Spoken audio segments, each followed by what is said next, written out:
Main বিষয়টা হচ্ছে রুমিন ফারহানা। রুমিন ফারহানার তার ব্যক্তিগত সম্পদ বেড়েছে, তার ইনকাম বেড়েছে, এগুলো তো স্বাভাবিক।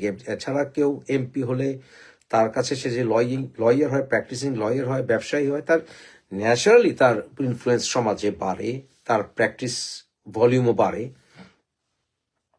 বাংলাদেশের আইনজীবীরা যারা রাজনীতি করেন তাদের পেশাগত দিক থেকে তারা ফায়দাবান হন, কারণ দলের অনেক কর্মী তাদেরকে কেস দেয়। জেনুইনলি অনেস্টলি প্র্যাকটিস করলেও তার প্র্যাকটিস বাড়ে।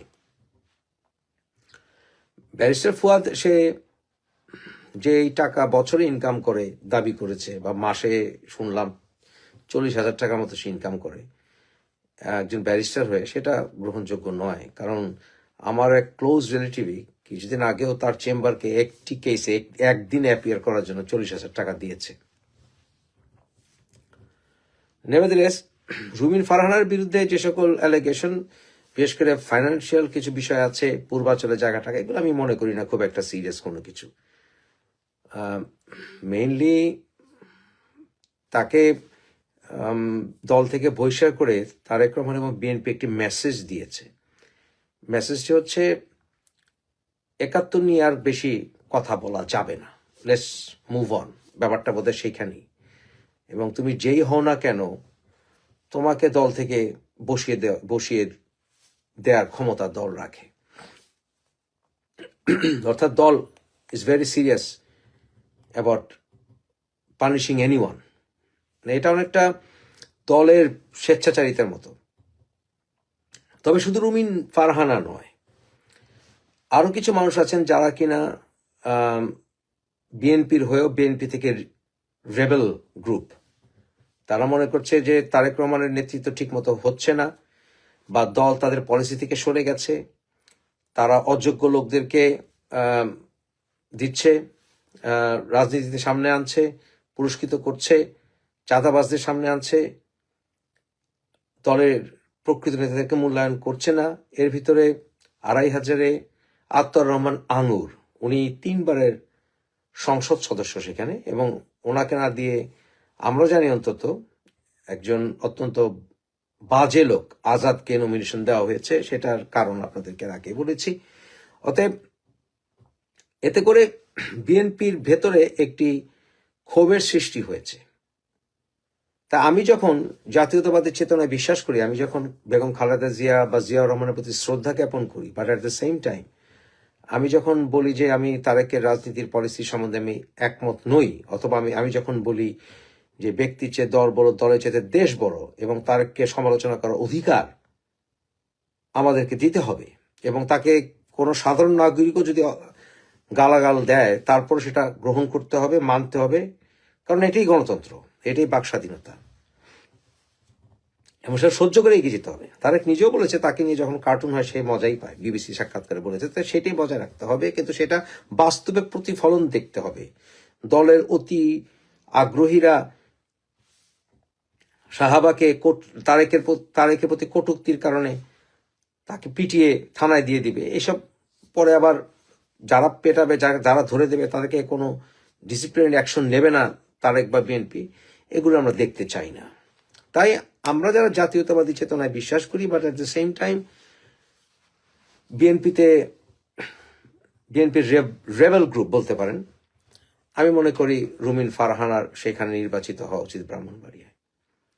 কারণ তার বিপক্ষে যাদের সাথে বিএনপি জোট করেছে, যে মৌলভী সাহেবকে সেখানে বিএনপি সাপোর্ট করতে যাচ্ছে, আমি মনে করি সেটা বিএনপির রাজনীতির পরিপন্থী।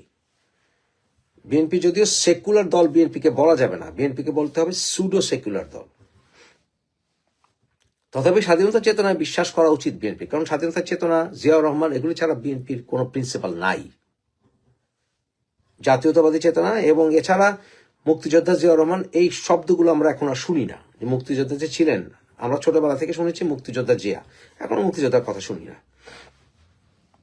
তাই মুক্তিযোদ্ধার দল মুক্তিযোদ্ধাদের মতো আচরণ করতে হবে, প্রকৃত মুক্তিযোদ্ধার প্রতি শ্রদ্ধা দেখাতে হবে, জিয়া রহমানের প্রতি রেসপেক্ট থাকার পাশাপাশি বঙ্গবন্ধুর প্রতি রেসপেক্ট থাকতে হবে, সমস্ত নেতারা সমালোচনার যোগ্য, এটা মানতে হবে। আমি মনে করি সমস্ত নেতাই সমালোচনাযোগ্য। তারেক জিয়াউর রহমান, খালেদা জিয়া, বঙ্গবন্ধু, সোহরাওয়ার্দী, শেরে বাংলা, কেউ সমালোচনা করতে না, দ্যাটস ফাইন, কিন্তু কনস্ট্রাকটিভ সমালোচনা করতে হবে। তাদের প্রতি অশ্রদ্ধা দেখালে তো চলবে না। সমালোচনা করা মানে অশ্রদ্ধা নয়, কিন্তু এখন অশ্রদ্ধার রাজনীতি চলছে। তা বিএনপি এ সকল মৌলবী সাহেবদের সঙ্গে জোট করতে গিয়ে স্বাধীনতার চেতনাধারী, প্রকৃত জাতীয়তাবাদী চেতনার মানুষদের প্রতি অপমানসূচক আচরণ করবে, সেটাকে তো সমর্থন করা যায় না। তাই আমি মনে করি বিএনপির এই রেবেল গ্রুপটার সঙ্গে আমার ব্যক্তিগতভাবে নৈতিক মিলটা বেশি, আমি মনে করি। তবে তারেক রহমান যদি ভালো শাসন করে, অর্থাৎ সে যদি ভালো প্রাইম মিনিস্টার হয়, ভালো। কিন্তু সমস্যা হচ্ছে এখানে কতগুলো বিষয়। সেটা হচ্ছে, দুঃখজনক হলেও সত্য, গত 40 বছরে কোনো সুশিক্ষিত মানুষ আমাদের দেশ শাসন করেনি। সুশিক্ষিত বলতে একাডেমিক্যালি শিক্ষাটাকে আমি মর্যাদা দিই, আপনারা যত কথাই বলেন। খালেদা জিয়া ভালো মানুষ ছিলেন, শেখ হাসিনা যেমন বিফলতা আছে তার সফলতাও আছে, একেবারে সফলতাকে উড়িয়ে দেওয়া যাবে না, অস্বীকার করা যাবে না। তার বিফলতা ছিল অবশ্যই, এই জন্য তো দলের ভরাডুবি হয়েছে, কিন্তু তার সফলতাও তো আছে। যার যার ক্রেডিট তাকে তা দিতে হবে। আমার চরম শত্রুরও অধিকার আছে ন্যায্য বিচার পাওয়ার, সেটা হচ্ছে আমার আন্দোলন। তার রাজনীতি করার অধিকার আছে, সন্ত্রাস নয়, রাজনীতি করার অধিকার আছে, সেগুলো স্বীকার করতে হবে দেশকে শান্তিতে আনতে হলে। সেগুলো হচ্ছে না বর্তমান বিএনপি, এবং এটা একটা খুব সিরিয়াস মেসেজ দিচ্ছে। আমি দেখছি যে বিভিন্ন মানুষ অতিরিক্ত, যারা বিএনপিকে সমালোচনাও করেছে বা তারেককে সমালোচনা করেছে, তাদের সুর পাল্টে গেছে। তারেক প্রাইম মিনিস্টার হতে যাচ্ছে এটা ভেবে যেমন পদলেহন চরম মাত্রায় চলে যাচ্ছে। তারেক এটার কতটা সমর্থন জানি না, কিন্তু চরম মাত্রায় চলে গেছে। ব্যবসায়িক সমাজ, আইন প্রয়োগকারী সমাজ, সংবাদপত্র, সব বিষয়ে তারেক তোষণ অতিরিক্ত মাথায় চলে গেছে। এটা বোধহয় তারেক কতখানি নিজের ব্যক্তিগতভাবে লাইক করে আমি জানি না, বুড়ো বুড়ো নেতারা পর্যন্ত তার পায়ে হাত দিয়ে সালাম করার চেষ্টা করছে। মানে এগুলো হচ্ছে এমন একটা বিষয় যা আমরা ভুলে গেছি যে আমরা সংসদীয় গণতন্ত্রে আছি। সংসদীয় গণতন্ত্রে দল ইম্পর্টেন্ট। সংসদীয় গণতন্ত্রে তো প্রেসিডেন্সিয়াল বা রাষ্ট্রপতি শাসন নয়, যে একটা মানুষ থাকবে, ওনাকে আমরা ভোট দিব, উনি সবকিছু। তাহলে এটা রাষ্ট্রপতি শাসিত সরকার বললে হতো, কিন্তু এটা তো রাষ্ট্রপতি শাসিত সরকার নয়। আমরা আছি বর্তমানে সংসদীয় সরকারে। দুবার প্রধানমন্ত্রী হয়ে উনি আবার 3 বার হতে পারবেন না, কিন্তু ঘুরিয়ে ফিরিয়ে ওনার মেয়েকে আবার আনবেন, উনি ওনার বউকে আবার আনবেন, তারপরে আবার উনি ফিরে আসবেন। এই ধরনের বিষয় অ্যাকসেপ্টেবল নয়। বিএনপি অনেকটা এরকমই চায় যে 2 বার প্রধানমন্ত্রী হবে, তারপরে গ্যাপ দিবে, আবার সে ফিরে আসবে বা তার মেয়ে আসবে। মানে আমরা কি আসলে রাজতন্ত্রে আছি কিনা সেটাও বোঝা যাচ্ছে না। এটা আমরা, যদিও আমি আপনাদের বহুবার বলেছি, 35টি পরিবার 2000 বছর আমাদেরকে গোলাম বানিয়ে রেখেছে। বিবিসির সাক্ষাৎকারে এবং বিভিন্ন ভাবে তারেকের মেয়েকে তারেক সামনে এগিয়ে দিচ্ছে, এরকম একটা বোঝা যাচ্ছে। যেমন খালেদা জিয়া যুগ্ম কি বলে এটাকে সেক্রেটারি, জয়েন্ট সেক্রেটারি এক পদ সৃষ্টি করে তারেককে নিয়ে এসেছিলেন রাজনীতিতে একেবারে চরম শিখরে। তো বিএনপির ভেতরে গণতন্ত্র কার্যত নাই, আসবেও বলে আমি সন্দেহ আছে। তাই বিএনপির একটা রেবেল গ্রুপ তৈরি হয়েছে, যে রেবেল গ্রুপের প্রতি আমার রেসপেক্টটা বেশি। বাংলাদেশের গণতন্ত্র অবস্থা হবে রাশিয়ার মতো। রাশিয়াতে যেমন পুটিন, মেদভেদেব অল্টারনেট করে আসে, এইখানেও তাই হবে। তাই আমি চাই ব্যক্তিগতভাবে পরিবারতন্ত্র থেকে মুক্তি। তাই আমি, যেহেতু রাষ্ট্রপতি শাসিত সরকার নয়, দলে প্রকৃত লিডার আসুক, এবং কোন লিডারই এমন একটি অবস্থায় না যাক যে উনি হচ্ছেন অবিবাংশিত নেতা, উনি আনচ্যালেঞ্জেবল, ওনাকে ছাড়া দেশ আর কোনো গতি দেখবে না। এটা সংসদীয় সরকারের লক্ষণ নয়, এটা গণতন্ত্রের লক্ষণ নয়, যে ওনাকে ছাড়া আর কোনো উপায় নাই, আমরা কোনো উপায় দেখি না, অল্টারনেট কি। প্রথমত এটা রাষ্ট্রপতি শাসিত সরকার নয়, এটা রাজতন্ত্র আসলে আমরা মানতে চাই না। যাই হোক, রাজতন্ত্র বোধ হয় না, কিন্তু কার্যত ইয়েস। তাহলে গণতন্ত্রীয় যদি সংসদীয় গণতন্ত্র হয়, তাহলে একজন নেতার উপরে এতটা নির্ভরশীল দেশ কেন হবে বা দল কেন হবে? তাহলে জুলাই আন্দোলন করে কি লাভ হলো? 40 বছর, 50 বছর, 30 বছর একজন নেতা বা তার পরিবারই দলের প্রধান হবে, প্রাইভেট লিমিটেড কোম্পানির মতো। এটা মেনে নিতে চাই না। এটা জাতীয়তাবাদী চেতনার বিষয়ও না, লক্ষণও না। জিয়াউর রহমান এটা স্বপ্ন ছিল না। ওই যে উনি বলেছেন, ব্যক্তি চেয়ে দল বড়, দলের চেয়ে দেশ বড়। উনি যদি জীবিত থাকতেন, তাহলে উনি যদি এগুলো দেখতেন যে ওনার পরে ওনার স্ত্রী, যিনি যতই ভালো মানুষ হোক, উনি একজন গৃহবধূ থেকে প্রধানমন্ত্রী হয়েছেন, এত বছর শাসন করেছেন, এবং তারপরে ওনার ছেলে, তারপরে হয়তো ওনার নাতি, আমি জানি না জিয়াউর রহমান এটাতে অ্যাগ্রি করতেন কিনা। ইভেন বঙ্গবন্ধু অ্যাগ্রি করতেন কিনা সেটা আমার সন্দেহ আছে। সুতরাং সবকিছু মিলিয়ে এটা একটা ডেঞ্জারাস মেসেজ দিচ্ছে। প্রথমে তো আওয়ামী লীগ নাই, অর্থাৎ দেশের 30-40% ভোটাররা এখন কার্যত অকার্যকর অবস্থায়। ওনারা বিএনপিকেও ভোট দেবেন না, জামাতকে দেওয়া তো প্রশ্নই ওঠে না। দ্বিতীয়ত, একটি ধর্মভিত্তিক গণতান্ত্রিক রাজনীতির চর্চার একটা প্রচেষ্টা চলছে, যেটাও অ্যাকসেপ্টেবল না। কারণ ধর্ম মানুষের ব্যক্তিগত ব্যাপার, রাষ্ট্র পরিচালনা করবে নির্দিষ্ট একটা ধর্মের গোষ্ঠী, এটা আমি বিশ্বাস করি না। আমি মনে করি সবাই সম অধিকার থাকতে হবে একটি দেশে। বিএনপি এখন এরকম ধর্মভিত্তিক রাজনৈতিক দলের সঙ্গে আগেও জোট করেছে, এখনো জোট করেছে, এবং নিজের জাতীয়তাবাদী চেতনার ডেডিকেটেড কর্মীদেরকে সরিয়ে সেখানে মানে ধর্মভিত্তিক রাজনৈতিক নেতাদেরকে সামনে এগিয়ে দিচ্ছে জোটের নামে। এগুলো অ্যাকসেপ্টেবল নয়। এতে বিএনপির, জামাত যেমন বিএনপির ক্ষতি করেছে, এই জামায়াতের কি একটা, এই দলের নামও জানি না, এই দলকে সামনে এগিয়ে দিয়ে নতুন জামাতি গোষ্ঠীর সঙ্গে অ্যালায়েন্স করেছে। এগুলো অ্যাকসেপ্টেবল না। এগুলি করছে মূলত জামাত, যেমন অলি আহমেদকে ডেকে নিয়ে এসে মুক্তিযুদ্ধের বিরোধী না আমরা, এরকম একটি ইমেজ ক্লিনিং এর ব্যবস্থা করেছে। ঠিক একইভাবে বিএনপি ধর্মভিত্তিক রাজনীতির বিরোধী না। আমি জামাতের যেমন ধর্মভিত্তিক রাজনীতি করে, মামুনুল হক ওরা শুরু করেছে, আবার আপনার চরমনায় শুরু করেছে। ওদের মুভমেন্টটাকে ঠেকানোর জন্য আমাদের সঙ্গে ধর্মভিত্তিক রাজনীতির লোকরাও আছে, এরকম একটা মেসেজ দেওয়ার জন্য বিএনপি ও মৌলবাদীর একটি অ্যালায়েন্স করেছে। এটা অ্যাকসেপ্টেবল না। তাই দেশের জন্য এটা ভবিষ্যৎ ভালো নয়। আমরা ভুলে গেছি, মিডিয়ার লোক ভুলে গেছে, টক শোর মানুষরা ভুলে গেছে, সোশ্যাল মিডিয়া অ্যাক্টিভিস্টরা ভুলে গেছে যে বিএনপি মানেই তারেক মানে বিএনপি। এটা হওয়া উচিত না। কোন দলই নেতা নেত্রী মানেই ওই দল, এমনকি আওয়ামী লীগ মানেই শেখ হাসিনা, আওয়ামী লীগ মানেই শেখ মুজিবুর রহমান, আওয়ামী লীগ বিএনপি মানেই জিয়াউর রহমান, এটা হওয়া উচিত না। প্রকৃত গণতন্ত্র এগুলিকে সমর্থন করে না। প্রকৃত গণতন্ত্রে দলের নেতা কে হবে সামনে, এটা নিয়ে কম্পিটিশন হবে। আদারওয়াইজ যোগ্য ব্যক্তিরা দল করতে চাইবে না। কারণ যারা স্মার্ট, অভিজ্ঞ, তাদের কাছে তাদের টার্গেট হচ্ছে স্কাই ইজ দ্য লিমিট। তারা প্রধানমন্ত্রী হতে চাবে, তাদের স্বপ্ন থাকবে আলটিমেটলি দলের নেতা হয়ে প্রধানমন্ত্রী হওয়া। এরকম আউটস্ট্যান্ডিং স্মার্ট ইন্টেলিজেন্ট লোকরা সামনে আসবে না। আসবে পদলেহনকারীরা, আসবে চোখ বন্ধ করে নেতৃত্বের পাঁচাটা লোকরা, আসবে লেস ক্যালিবার লোকরা।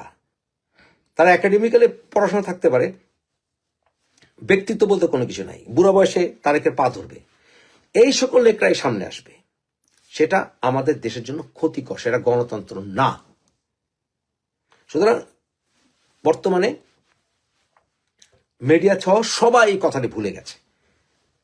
তারেক প্রধানমন্ত্রী হচ্ছে, কিন্তু উনি একটা সংসদীয় সরকারে একজন প্রধানমন্ত্রী যে মিড টার্মে নিজের দল থেকে বহিষ্কার হয়ে যেতে পারেন, অথবা দল থেকে তাকে প্রধানমন্ত্রী থেকে সরিয়ে দিতে যেতে পারে, এটা বাংলাদেশের মানুষ বুঝেই না, বিএনপিও মানে না, কোনো দলই মানে না। কারণ এরা সংসদীয় গণতন্ত্র বলতে কি বুঝে বোঝেই না। আমেরিকা যেমন একটা প্রেসিডেন্ট, ট্রাম্প অ্যাডমিনিস্ট্রেশন আসা মানে ট্রাম্প 5 বছর থেকে গেছেন, কিন্তু সংসদীয় সরকারে তো এটা নিয়ম না। সংসদীয় সরকারে যখন সরকার ফর্ম করবে একটা পার্টি, এমনকি 1 বছর পরেও তাকে সরিয়ে দিয়ে, প্রাইম মিনিস্টারকে সরিয়ে দিয়ে দলের অন্য কেউ প্রাইম মিনিস্টার হবে, কিন্তু সংসদ চলবে, ওই দলের শাসন চলবে। ব্রিটেনে কি হয়? ব্রিটেনে কতবার হয়েছে এটা গত কয়েক বছরে? নিজের দলের প্রধানমন্ত্রীকে, দল থেকে একজন প্রধানমন্ত্রী হয়েছে, তাকে সরিয়ে দিয়ে, বরিস জনসনকে সরিয়ে দিয়ে ঋষি সুনাককে নিয়ে আসা হয়েছে, এবং এর আগে আরো কয়েকজনকে প্রধানমন্ত্রী বানানো হয়েছে দল থেকেই। এতে তো সরকার পতন হয়ে যায়নি, দলেরও ক্ষতি হয়নি, স্টেবল হবে দল আস্তে আস্তে। তাই একজন ব্যক্তিকে দলের সর্বা বানিয়ে দেওয়া তো রাষ্ট্রপতি শাসিত সরকার অথবা রাজতন্ত্রের লক্ষণ। সুতরাং বাংলাদেশের মানুষ যতক্ষণ পর্যন্ত এই জিনিসটা না বুঝবে, 24শে জুলাই আন্দোলন বলেন আর গণতন্ত্রের দোহাই দেন, সবকিছু হচ্ছে অর্থহীন। তাই আমি বিএনপির রেবেল গ্রুপের প্রতি আমার সমর্থনটা বেশি, সেটা রুমিন ফারহান হোক আর যে কিছু কিছু মানুষ আছে বিএনপির ভেতরে যাদের সঙ্গে আমার কনভারসেশন হয়েছে গত কয়েক মাসে, তারা তারেকের অনেক সমালোচনা করেছে পর্দার আড়ালে, অনেক স্বাধীনতা চেতনার কথা বলেছে। এখন তারা নমিনেশন পেয়ে চুপ, কারণ সবাই ব্যক্তি স্বার্থে ভোগে। ব্যক্তি স্বার্থ ভোগলে দেশপ্রেম হয় না। এই জন্য আমি রাজনীতি সক্রিয়ভাবে করতে পারি না, কারণ আমার কাছে দেশ আগে, গণতন্ত্র আগে, মানুষ আগে। আমি পদগ্রহণ করতে পারি না। আমি প্রকৃত গণতন্ত্রের কথা বলি, মানুষের সম অধিকারের কথা বলি। এর জন্যই আমি মন্ত্রী মিনিস্টার হওয়ার কোনো স্বপ্ন দেখি না। ঢাকা, জাহাঙ্গীরনগর, চট্টগ্রাম, রাজশাহীর পর জগন্নাথ বিশ্ববিদ্যালয়ের ছাত্র সংসদ নির্বাচনও পরাজয়ের ধারা ধরে রেখেছে জাতীয়তাবাদী দল ছাত্রদল। বিপরীতে আবারও বিজয়ের আসন ধরে রেখেছে জামাতের ছাত্র সংগঠন ইসলামী ছাত্র শিবির। যোগসু নির্বাচনটি এমন এক সময় হলো যখন সারা দেশে বইছে তারেক রহমানের জোয়ার। প্রভাবশালী মিডিয়া থেকে শুরু করে ব্যবসায়ী, সুশীল সমাজের অকুণ্ঠ সমর্থন পাচ্ছে বিএনপি। প্রশ্ন হলো, বিএনপির যে জোয়ারের কথা বলা হচ্ছে তার মাঝে জগন্নাথের ফল কি বার্তা দিচ্ছে? ধারাবাহিকভাবে পাবলিক বিশ্ববিদ্যালয় ছাত্রদলের ভরাডুবি কি একেবারেই বিচ্ছিন্ন ঘটনা?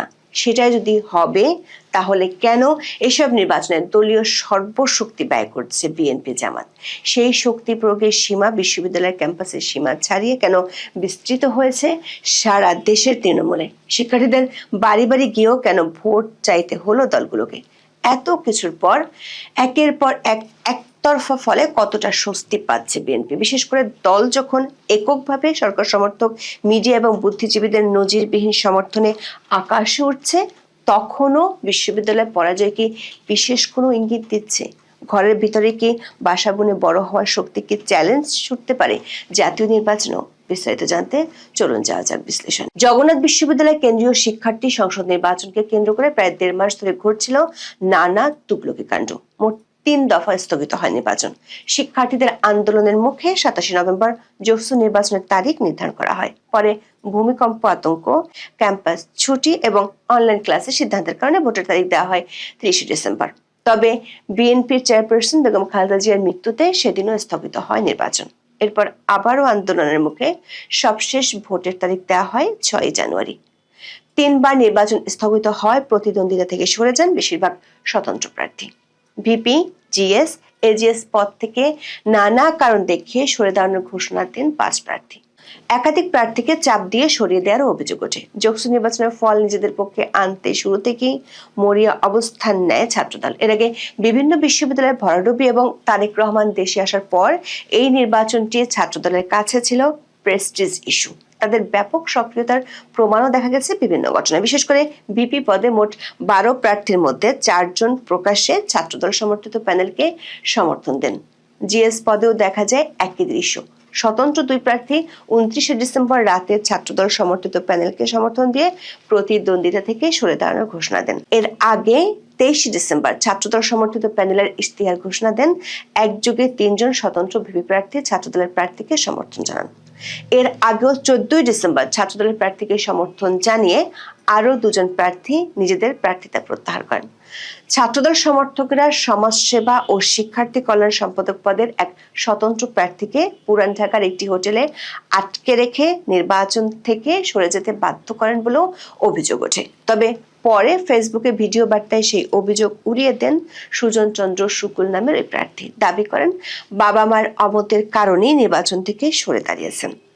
এমন অনেক ঘটনা এবং রহস্যের জন্ম দিয়ে 6 ডিসেম্বর অনুষ্ঠিত হয় যোগসু নির্বাচনের ভোট। এবারে নির্বাচনে কেন্দ্রীয় সংসদে 4টি প্যানেল প্রতিদ্বন্দ্বিতা করে। এগুলো হলো ছাত্রদল সমর্থিত ঐক্যবদ্ধ নির্ভীক জবিয়ান, ছাত্র শিবির সমর্থিত অদম্য জবিয়ান ঐক্য, ছাত্র শক্তি সমর্থিত ঐক্যবদ্ধ জবিয়ান এবং সমাজতান্ত্রিক ছাত্র ফ্রন্ট সমর্থিত মাওলানা ভাসানী ব্রিগেড প্যানেল। হল সংসদে প্রতিদ্বন্দ্বিতা করে 3টি প্যানেল ছাত্র শিবির সমর্থিত অদম্য জবিয়ান, ছাত্রদল সমর্থিত অপরাজিতের অগ্রযাত্রা এবং সমাজতান্ত্রিক ছাত্রফ্রন্ট সমর্থিত রোকেয়া পর্ষদ। এর বাইরে ছিলেন কিছু স্বতন্ত্র প্রার্থী। যোগসু নির্বাচনে ভোটারের সংখ্যা 16,445 জন। তাদের মধ্যে প্রায় 65% ভোট দিয়েছেন বলে জানায় কর্তৃপক্ষ। সেই ভোট গণনা নিয়েও তৈরি হয় নাটক। সন্ধ্যা 7টার দিকে কারিগরি ত্রুটির কারণে গণনা বন্ধ হয়ে যায়। নির্বাচন কমিশনার শহীদুল ইসলাম জানান, দুটি মেশিনে 2 রকম ফলাফল আসায় ভোট গণনা বন্ধ রাখা হয়। বিষয়টি নিয়ে তৈরি হয় সন্দেহ, অবিশ্বাস এবং উত্তেজনা। তবে 5 ঘন্টা পর রাত 12:30টার পর গণনা আবার শুরু হয়। জগন্নাথ বিশ্ববিদ্যালয় কেন্দ্রীয় শিক্ষার্থী সংসদ নির্বাচনকে কেন্দ্র করে বিএনপি, জামাত এবং তাদের 2 ছাত্র সংগঠনের মরিয়া অবস্থান ছিল চোখে পড়ার মতো। ফলাফল নিজেদের দিকে টানতে 2 ছাত্র সংগঠনে ছিল প্রচন্ড সক্রিয়। বিশেষ করে তারেক রহমান দেশে ফেরার পর তাকে যোগসু বিজয়কে স্মারক উপহার দিতে ছাত্রদল টানা সক্রিয়তা বজায় রাখে। ক্যাম্পাসে ছড়িয়ে পড়ে যে কোনো মূল্যে যোগসুতে জয় চান বিএনপির ভারপ্রাপ্ত চেয়ারম্যান। তবে শেষ পর্যন্ত পরাজয়ের বৃত্তি বন্দী থাকতে হচ্ছে ছাত্রদলকে। যোগসুর শীর্ষ 3 পদে জয় পেয়েছে ইসলামী ছাত্র শিবির সমর্থিত অদম্য জবিয়ান ঐক্য প্যানেল। ভোট গ্রহণের একদিন পর বুধবার রাতে ঘোষিত ফলে সহসভাপতি বা ভিপি নির্বাচিত হয়েছেন রিয়াজুল ইসলাম। তিনি 5,558 ভোট পেয়ে নির্বাচিত হয়েছেন। তার নিকটতম প্রতিদ্বন্দ্বী ছাত্রদল ও ছাত্র অধিকার পরিষদ সমর্থিত প্রার্থী একেএম রাকিব পেয়েছেন 4,688 ভোট। ফলে ভিপি পদে রিয়াজুল ইসলাম 870 ভোটের ব্যবধানে জয়লাভ করেন। সাধারণ সম্পাদক বা জিএস পদে শিবির সমর্থিত অদম্য জবিয়ান ঐক্য প্যানেলের আব্দুল আলিম আরিফ পেয়েছেন 5,470 ভোট। তার নিকটতম ছাত্রদল সমর্থিত ঐক্যবদ্ধ নির্ভীক জবিয়ান প্যানেলের জিএস প্রার্থী খদিজাতুল কুবরা পেয়েছেন 2,203 ভোট। 3,267 ভোট বেশি পেয়েছেন শিবির প্রার্থী। কমিটিতে তার সঙ্গে সাধারণ সম্পাদক বা জিএস হয়েছেন আব্দুল আলিম আরিফ এবং সহ সাধারণ সম্পাদক বা এজিএস হয়েছেন মাসুদ রানা। এর মধ্য দিয়ে জাকসু ও রাকসুর জয়ের ধারাবাহিকতা ধরে রাখলো জামাত ইসলামী ছাত্র এই সংগঠনটি। দর্শক, অন্তর্বর্তী সরকার ক্ষমতা আসার পরপরই ছাত্রলীগকে নিষিদ্ধ করা হয়। এরপর একে একে বিভিন্ন বিশ্ববিদ্যালয়ে কেন্দ্রীয় শিক্ষার্থী সংসদ নির্বাচন শুরু হয়। আর তখন থেকেই প্রকাশিত হচ্ছে বিশ্ববিদ্যালয়গুলোতে ছাত্রদলের রুগ্ন অবস্থান। ছাত্র শিবিরকে টেক্কা দেয়া তো দূরের কথা, এর আগের নির্বাচনগুলোতে রীতিমতো বিপর্যয়ের শিকার হতে দেখা গেছে। প্রধান পদগুলোতে শিবির নেতারা জিতেছেন ছাত্রদলের প্রার্থীর চেয়ে কয়েক গুণ বেশি ভোটের ব্যবধানে। সবার আগে নির্বাচন হয় ঢাকা বিশ্ববিদ্যালয়ে। এতে ছাত্র শিবিরের সাদিক কায়েম 14,000-এর বেশি ভোট পেয়ে ভিপি নির্বাচিত হন। তার নিকটতম প্রতিদ্বন্দ্বী ছাত্রদলের আবিদুল ইসলাম খান পান মাত্র 5,708 ভোট। জিএস পদে ছাত্র শিবিরের নেতা এস.এম. ফরহাদ প্রতিদ্বন্দ্বী ছাত্রদলের তানবীর বাড়ি হামিমকে 5,000 ভোটের ব্যবধানে হারিয়েছিল। এজিএস পদে জিতেছিলেন ছাত্র শিবিরের মহিউদ্দিন খান। এরপর জাহাঙ্গীরনগর বিশ্ববিদ্যালয়ে আরও করুণ চিত্র দেখা গেছে। প্রায় 33 বছর পর প্রথম জাকসু নির্বাচন অনুষ্ঠিত হয় গত বছরের 11 সেপ্টেম্বর। এতে 25 পদের 20টিতেই বিজয়ী হয় ছাত্র শিবির সমর্থিত প্যানেল। বাকিগুলোতে বাক্সাস এবং স্বতন্ত্র প্রার্থীরা বিজয়ী হলেও ছাত্রদলের ঝুলে ছিল শূন্য। ভিপি পদে 3,334টি ভোট পেয়ে জয়ী হন স্বতন্ত্র প্রার্থী আব্দুর রশিদ জিতু। আর নিকটতম প্রতিদ্বন্দ্বী ছাত্র শিবিরের আরিফুল্লাহ পান 2,392 ভোট। আর চতুর্থ অবস্থান দখল করা ছাত্রদলের ভিপি প্রার্থীর ভোট ছিল মাত্র 648টি। চট্টগ্রাম বিশ্ববিদ্যালয় কেন্দ্রীয় ছাত্র সংসদ নির্বাচন হয় গত বছরের 15 অক্টোবর। 36 বছর পর অনুষ্ঠিত ওই নির্বাচনেও ভিপি জিএস পদে বিজয় হয় ছাত্র শিবিরের। তবে জাকসু নির্বাচনে এজিএস পদটির দখল নিতে সক্ষম হন ছাত্রদলের আইবুর রহমান তৌফিক। ছাত্রদলের ভরাডুবির ধারা রাজশাহী বিশ্ববিদ্যালয় অব্যাহত থাকতে দেখা গেছে।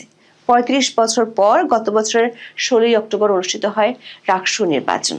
এই নির্বাচনে শিবির সমর্থিত সম্মিলিত শিক্ষার্থী জোট প্যানেল ২৩টি কেন্দ্রীয় পদের মধ্যে ২০টিতে জয় পায়। এর মধ্যে ভিপি এবং জিএস পদ রয়েছে। এই বিশ্ববিদ্যালয়ে ছাত্র শিবিরের বিরুদ্ধে ন্যূনতম প্রতিদ্বন্দ্বিতা গড়তে পারেনি ছাত্রদল। প্রশ্ন হলো, দেশের বিভিন্ন প্রান্তের পাবলিক বিশ্ববিদ্যালয়গুলোতে ছাত্র শিবিরের কাছে ছাত্রদলের ভূমিদস্যু পরাজয়কে কি বিচ্ছিন্ন ঘটনা হিসেবে দেখার সুযোগ আছে, নাকি এটি সারা বাংলাদেশের রাজনৈতিক বাস্তবতারই একটি প্রতিফলন? বিভিন্ন বিশ্ববিদ্যালয়ের শিক্ষার্থী সংসদ নির্বাচন কেন্দ্র করে বিএনপি এবং জামাত কোমর বেঁধে ঝাঁপিয়ে পড়েছিল। এর মধ্যে এমন একমুখী ফল বিএনপির জন্য দুশ্চিন্তার কারণ বলে মনে করছেন অনেক পর্যবেক্ষক। বিশেষ করে তারেক রহমান দেশে আসার পরেও ছাত্রদলের পরাজয় অব্যাহত থাকার ঘটনায় ভুরু কুঁচকে যাচ্ছে বিএনপিরও। যে ভোট ব্যাংক ঘিরে বিএনপি জাতীয় নির্বাচনে জয়ের স্বপ্ন দেখছে, তাতে কতটা ঘুণ ধরেছে তা নিয়েও তৈরি হয়েছে আশঙ্কা। তারেক রহমান আসার পর, বিশেষ করে খালেদা জিয়ার মৃত্যুর পর যেভাবে সুশীল সমাজ, সাংবাদিক, ব্যবসায়ী, সরকারি আমলারা তারেক রহমানের দরবারে হাজিরা দিচ্ছেন, তাতে অনেকেরই মনে হচ্ছিল সারা দেশে তারেক রহমানের জোয়ার তৈরি হয়েছে। কিন্তু যোগসুতে শিবিরের বিজয় সে জোয়ারে বড় ধরনের প্রশ্ন চিহ্ন এঁকে দিল। এখানে প্রশ্ন উঠছে, এত শিবির সমর্থক কি রাতারাতি জন্ম নিয়েছে, নাকি এরা আগে থেকেই ছিল, নাকি ছাত্রদলের অজনপ্রিয়তার কারণেই শিবির জিতেছে? ২০২৪ সালের ৫ই আগস্ট পর্যন্ত জামাত, শিবির ও বিএনপি ছাত্রদল ছিল ভাই ভাই। এই ১৬ মাসে মূল দল আর সহযোগী সংগঠনের মধ্যে দূরত্ব দেখা যাচ্ছে। ক্যাম্পাসগুলোতে ছাত্রলীগ নেই, ছাত্রলীগের চিহ্নিত ভোটাররা ভোট দিতে পারেনি। তাহলে প্রশ্ন দাঁড়ায়, ছাত্রদলের শিবিরের ভোট ব্যাংক, যেটি আগে এক ব্যাংক ছিল, সেটি বিভাজিত হয়ে যাওয়ার পর ছাত্রদলের করুণ চিত্র কি বেরিয়ে আসছে? যদি এই ধারণাটি ঠিক হয়, তাহলে বলা যায় আগে বিএনপি ও জামাতের ভোট ব্যাংক ছিল একটি, ১২ ফেব্রুয়ারি নির্বাচনকে ঘিরে সেটি এখন দুই ভাগে বিভক্ত। আবার ছাত্রলীগ যেমন ক্যাম্পাস ছাড়া, তেমনি আওয়ামী লীগও রাজনীতির মাঠ ছাড়া। আওয়ামী লীগের ভোটাররা যদি ভোট দিতে না যায়, তাহলে বিএনপি জামাতে সেই এক ভোট ব্যাংকের মধ্যে দুইয়ে লড়াই হবে। সেটির চিত্র কেমন হতে পারে তার একটি নমুনা পাওয়া যায় চাঁদপুর ১ আসনে বিএনপির প্রার্থী এহসানুল হক মিলনের মন্তব্যে। সম্প্রতি তার একটি মন্তব্য বেশ চাঞ্চল্য তৈরি করেছে সোশ্যাল মিডিয়ায়। একটি টেলিভিশন টকশোতে নিজের অভিজ্ঞতা তুলে ধরে তিনি বলেন, তিনি একদিন দেখেন সকাল ৯টায় একটি মিছিল আসছে। চিন্তা করলেন সকাল ৯টায় মিছিল আসে কিভাবে, তার ছেলেরা কি সকাল 9টায় মিছিল করে নাকি? পরক্ষণে মনে হলো মিছিলের সব লোক তো পরিচিত। আস্তে আস্তে কাছে গিয়ে দেখেন জামাতের প্রার্থীর মিছিল। এরপর এহসানুল হক মিলনের মন্তব্য ছিল এমন, আল্লাহ, এরা তো সব আমার ছিল, কবে গেল? অনুষ্ঠানে মিলন আরো বলেন, দেশে তো আওয়ামী লীগ এবং বিএনপি ছাড়া কেউই ছিল না, জামাত তো বিএনপির সাথে ছিল।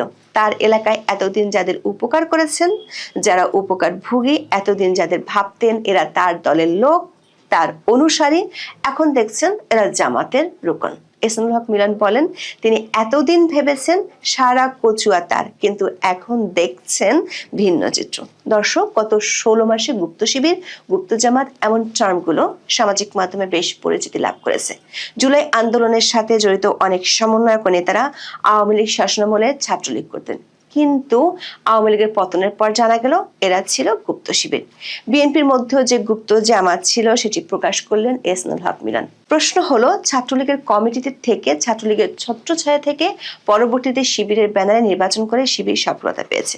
ভবিষ্যতে জাতীয় নির্বাচনে গুপ্ত জামাতও কি তেমন সাফল্য পাবে? তাহলে তারেক রহমান দেশে আসার পর যে জোয়ার তৈরি হয়েছে সেটি কি এক ধরনের মরীচিকা? তবে অনেকেরই যুক্তি, ৫, ১০, ২০ হাজার ভোটার নিয়ে গড়া ছাত্র সংসদ নির্বাচনগুলোর তুলনায় জাতীয় নির্বাচনের মতো মহাযজ্ঞের সাথে তুলনা চলে না। ভোটারের সংখ্যা, ব্যাপ্তি আর কলবরের যুক্তি অনুযায়ী একথা অনেকে মেনেও নেন। তা সত্ত্বেও জাতীয় নির্বাচনের আগে একটি ছাত্র সংসদের নির্বাচনে শিবিরের জয় বিএনপিকে অনেক বেশি ভাবিয়ে তুলবে। বিশেষ করে ঢাকা ও ঢাকার নিকটে ৩টি ছাত্র সংসদে জামাতের আধিপত্য এই এলাকার নির্বাচনগুলোতে তাদের পেশি শক্তির উপস্থিতি হয়তো ভিন্নভাবে জানান দিতে পারে। এখন এ পর্যন্ত। সবাই ভালো থাকুন, সুস্থ থাকুন, নিরাপদে থাকুন। দেখা হবে